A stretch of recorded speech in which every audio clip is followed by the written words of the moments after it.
Miller bro, भागना चाहिए था यार, 2 रन चाहिए थे, 2 गेंदों में सिंगल तो उपलब्ध था। सिंगल का मतलब था कि सुपर ओवर, टाई तो मिनिमम है, और कुलदीप यादव तो वैसे भी ऐसे करके सिंगल लेके चौका लगा के मैच जिता भी सकते थे। You chose otherwise, and such ये है कि वो एक सिंगल को आपने डिनाई किया है, सामने वाली टीम ने 2 अंक बटोर लिए हैं। आप हैट्रिक ढूंढ रहे थे, सामने वाली टीम का खाता खुल गया है। और इंटरेस्टिंगली गुजरात टाइटंस, भैया ये हर इंटरेस्टिंग गेम में ना ये अपने आप कैसे वहां पहुंच जाते हैं, ये समझ में आ नहीं रहा है। लास्ट ओवर थ्रिलर पिछला मैच भी था, लास्ट ओवर थ्रिलर ये वाला मैच भी था। करते हैं इसकी बात, क्योंकि this was a game of glorious comebacks. जिसके पास फॉर्म नहीं थी वो सबके पास आ गई है, जो फॉर्म में आके बिल्कुल रन बनाता आ रहा था वो पहली गेंद पे आउट हो गया। Interesting game of cricket by the way. वैसे आज शाम को चलेंगे कोलकाता। मतलब कल बारिश हो रही थी, आज बारिश नहीं होगी ऐसी उम्मीद है। वरुण चक्रवर्ती अभी भी शायद उपलब्ध नहीं है, पर Sunil Narayan is available and playing hopefully, और कैमरन ग्रीन बॉलिंग करना शुरू कर चुके हैं। तो फिर एलएसजी और केकेआर के इस मुकाबले की भी कर लेते हैं बात।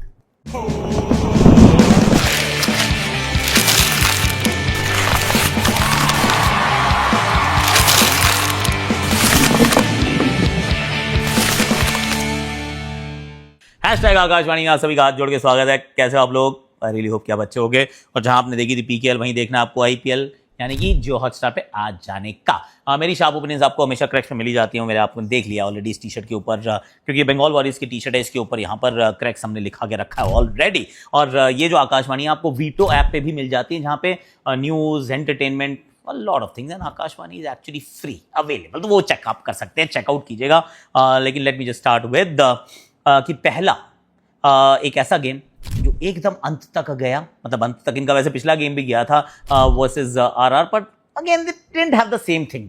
ये वाला जो मैच था ना, इसमें पहली बार ऐसा लगा कि अब फाइनली आईपीएल जागा है। सोया हुआ था आईपीएल, इंडिविजुअल परफॉर्मेंसेस के ऊपर चल रही थी बात। दिस वाज द गेम जहां पर एक्चुअली में वो था, वो कहते हैं ना कि नाखून चबाने वाला मैच, प्रॉपर थ्रिलर वाला मैच, वो वाला मैच देखने को मिला, जिसके अंदर मतलब बहुत रेयर होता है कि 420 रन नियरली बने इस मुकाबले में। डिफरेंस 1 रन का था दोनों टीम्स के बीच में, और सिर्फ एक निर्णय का था, क्योंकि मैच पूरी तरह से दूसरी तरफ जा सकता था। आखिरी ओवर में भी थोड़ी साधारण गेंदबाजी की थी, चौका पहली गेंद पे खाया था, उसके बाद छक्का खाया था 106 मीटर का प्रसिद्ध कृष्णा, लेकिन आखिरी 2 गेंदें जो थी वो अच्छी एग्जीक्यूट की थी। जब 2 गेंदों में जब 2 रन चाहिए थे और वो सिंगल अवेलेबल था, डेविड मिलर को मना कर दिया उन्होंने। एंड आई एम थिंकिंग, यार मेरे भाई तुमने अभी मना कर दिया, अब पिछले ओवर की आखिरी गेंद पे आपने विपरज को सिंगल लेने दिया था, पर 2 गेंदों में 2 रन सिंगल अवेलेबल आपने लिया नहीं, और आखिरी गेंद पे जब 2 रन चाहिए थे आप मिस करते हैं, पीछे से बटलर डायरेक्ट हिट मारते हैं, and here you go, Gujarat Titans को मिल गई अपनी पहली जीत। जस्ट 1 रन विन यार, 1 रन की जीत, एक निर्णय। क्योंकि अगर वो सिंगल ले लेते, जस्ट इमेजिन अगर वो सिंगल ले लेते तो क्या क्या आउटकम्स थे। सुपर ओवर तो हो ही गया, मिनिमम इज सुपर ओवर, और उसके बाद कुलदीप यादव हो सकता है चौका मारते, सिंगल लेते, मैच जिता देते, और हो सकता है कि प्रसिद्ध कृष्णा उनको आउट कर देते, पर सुपर ओवर तो मिल ही रहा था। जो चीज सुपर ओवर में कंफर्म्ड थी, tie was confirmed had he taken that single. 2 अंक गवा के गए हैं। I mean it is incredible किस प्रकार से ये मुकाबला चला है, पर इन दी एंड मैं इस बात से खुश हूं कि Gujarat was always so near yet so far. Punjab को भी थोड़ा तंग किया था, आरआर से भी, मतलब ऑनेस्टली बहुत अच्छी क्रिकेट तो नहीं खेली है इन्होंने, लेकिन फाइनली एक ऐसा रिजल्ट है जो इनके फेवर में गया है। सो ठीक है, हैप्पी फॉर देम। पर दिल्ली हाथ में मैच था, जाने दिया यार, मतलब कमबैक आपने कर लिया था, गेंद के साथ भी कमबैक आपने बैट के साथ भी कर लिया था, पर in the end Gujarat won. अब जरा शुरू से चलते हैं, क्योंकि this is also a game, और ये सेकंड हेडलाइन हमारी, the game of comebacks. Jos Buttler की बैटिंग, क्या बैटिंग की यार। इस साल का इनका एक्चुअली सिर्फ दूसरा ही अर्धशतक है। पहला भी जो था प्रिटोरिया कैपिटल्स के सामने मारा था, 7 जनवरी को मारा था, SC20 में मारा था। इन्हीं की तो फ्रेंचाइज है, कैपिटल की फ्रेंचाइज है प्रिटोरिया कैपिटल्स, उनके अगेंस्ट मारा था, और दिल्ली कैपिटल्स के अगेंस्ट मारा। पर ये जो अर्धशतक था ना, that was just pure class, सबलाइन batting जिसे कहते हैं ना, कि ऐसा लगा खिलवाड़ कर रहा है यार गेंदबाजों के साथ। So Jos Buttler is back in form. Shubman Gill जो बड़ी धीमी शुरुआत की जिन्होंने, उनके बल्ले से भी रन आए, पर उसके बाद कुलदीप यादव को टेक डाउन करने का काम उन्होंने किया। 4 छक्के लगाए कुलदीप को यार, only he could have done that, so well done Shubman Gill there. Washington Sundar, उनके साथ मुझे थोड़ी सी एक्चुअली एक मलाल जरूर है कि पहली 20 गेंदों में तो रॉकेट भाग रहे थे, आखिरी 10-11 गेंदों में इतने रनों बॉल बनाए यार। वो बहुत स्लो डाउन कर गए थे, पर इवेंचुअली रन्स तो आए हैं। तो ये तो कहानी थी। अगर हम बात करें पहली पारी की, जिसके अंदर कई लोगों ने कमबैक किया, वाशिंगटन सुंदर के रन्स, शुभमन के रन्स, और रन्स थे जॉस बटलर के, तो अच्छे कमबैक्स हो गए। अब जब सेकंड इनिंग्स आती है, केएल राहुल का कमबैक होता है। केएल राहुल और साथ में थे Pathum Nissanka, and Pathum Nissanka again batting like a dream यार।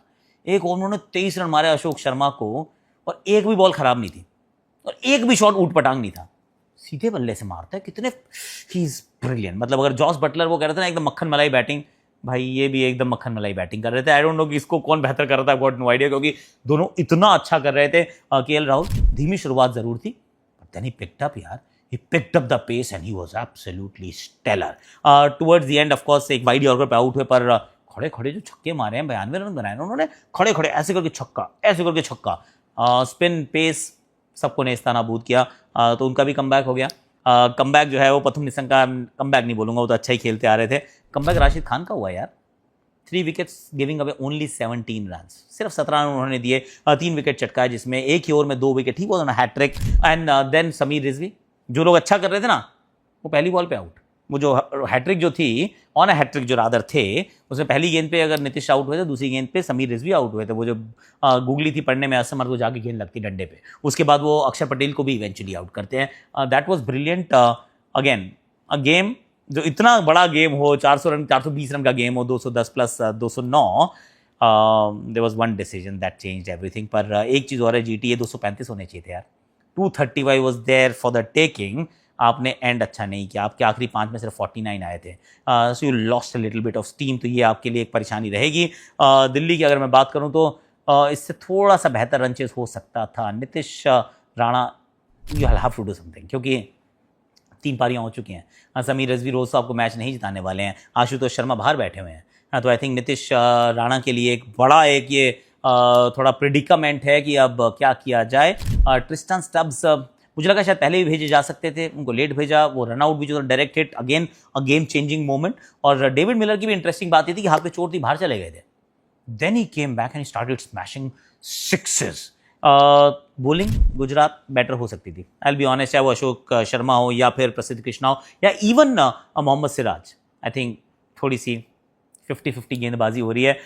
तो it was not a perfect game, plenty of मतलब वो चीज़ें जो होती हैं इंप्रूव करने के लिए, लेकिन एक ऐसा गेम जिसमें बहुत सारे हमने कमबैक्स भी देखे। तो good game of cricket, at least IPL जागा तो है यार, ऐसा लग रहा था सोया हुआ है आईपीएल, जगाओ भाई इसको, जाग गया फाइनली। चलिए जरा आज शाम की बात कर लेते हैं। और लोग यही सोच रहे हैं कि भैया केकेआर के मैच में तो बारिश आने वाली है। सी वेरी ऑनेस्टली, जो ईव ऑफ द गेम पे तो ग्राउंड कवर्स में ही था, बारिश भी हो रही थी, पर अब जो फोरकास्ट मैंने चेक किया उसमें तो कह रहे हैं मैच वाले दिन बारिश नहीं है, यानी कि आज के दिन बारिश नहीं होगी, इसकी उम्मीद है। तो मैंने फिंगर्स अपनी क्रॉस कर ली है, मैंने टोज भी क्रॉस करके रखे हैं, आपको दिखा नहीं सकता क्योंकि मैंने जूते पहने हुए हैं, पर ना हो बारिश यार, हाथ जुड़वा लो। क्योंकि जब बारिश होती है ना, एक तो हमें 3 घंटे का शो करना पड़ता है, फिर बारिश होती है, 11 ओवर का मैच होता है तो हम 2 बजे घर पहुँचते हैं, क्या पॉइंट है यार। मतलब नहीं, ऐसा मत करो, मैच खेलो प्लीज़, हाथ जोड़ के विनती है, मैच खेलो। अब केकेआर के लिए जो बड़ा सवाल होगा वो ये सवाल तो यही है कि वरुण चक्रवर्ती नहीं है यार, and that is a bit of a problem, क्योंकि फॉर्म में नहीं आए, गेट इट, पर इनके जैसा स्पिनर भी कौन है।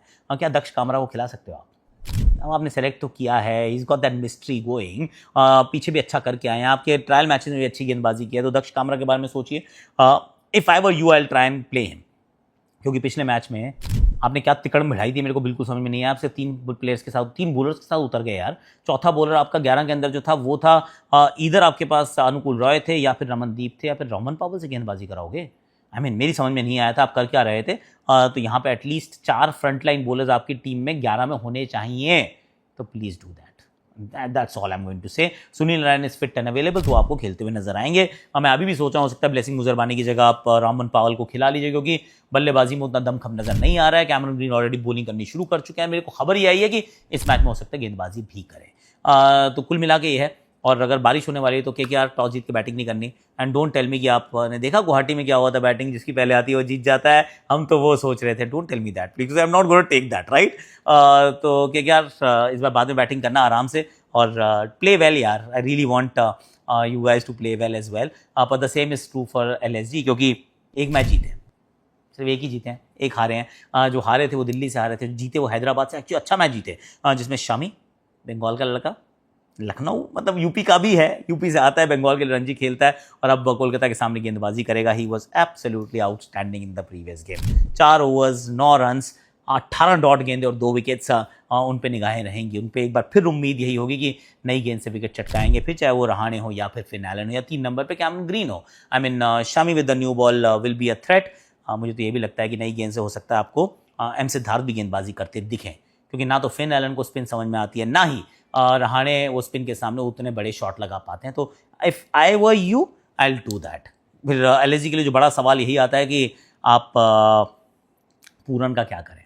क्या पूरन को 5 नंबर पे खिलाना गलती हो रही है क्या? उस नंबर के लिए वो नहीं बने हैं। पिछले साल तो उन्होंने इतना अच्छा किया था, 3 नंबर पे खेले थे, वो आंकड़े मेरे पास भी आपके सामने रख देता हूं मैं। पर पिछले 10 मैच उठा के देखो, सिर्फ एक स्कोर है 33 का, 33-30 के स्कोर क्रॉस नहीं किया है। So current form is absolutely नदारद, वो आई नहीं है यहाँ पे। तो जब जो चीज़ आई नहीं है उसको ढूंढने के प्रयास में उनको 3-4 पे डालें, मेरे को तो नहीं लगता। मुझे लगता है ओपनर्स को मत छेड़ो, 3 पे पंत आप ही रहो, 4 पे बडोनी और Nicholas Pooran. You can decide की एंट्री पॉइंट किसका, आप किसका मन करे आप उसकी तरफ जा सकते हैं। But I really do feel कि अभी पंत को वहाँ से मत हिलाना, 3 पे पूरन को मत लाना is what I am thinking. Once again may the best team win यार। और काफ़ी लोगों को ये बात पता नहीं है कि एलएसजी वैसे तो लखनऊ की फ्रेंचाइज है, पर आरपीएसजी ग्रुप जो है वो कोलकाता बेस्ड है। तो in a sense this game is a lot more than just a game, कि भैया इनके पास एक्चुअली फुटबॉल का टीम भी है जो एलएसजी के पास है। तो Goenkas RPSG they also own a football team in Kolkata. So Kolkata की owners against a team from Kolkata. थोड़ा सा इसमें पर्सनल होगा, पर आज के लिए अभी के लिए मेरे पास इतना ही है। आई रियली होप कि अच्छा मैच हो यार, दैट्स व्हाट आई वांट। और फ्राइडे को मेरी छुट्टी भी है, इसका मतलब 10 दिन के बाद मेरी एक छुट्टी आने वाली है, लेकिन ये वाला मैच मैं करूँगा। I do this game Kolkata LSG, I will be there. Thank you so much for watching.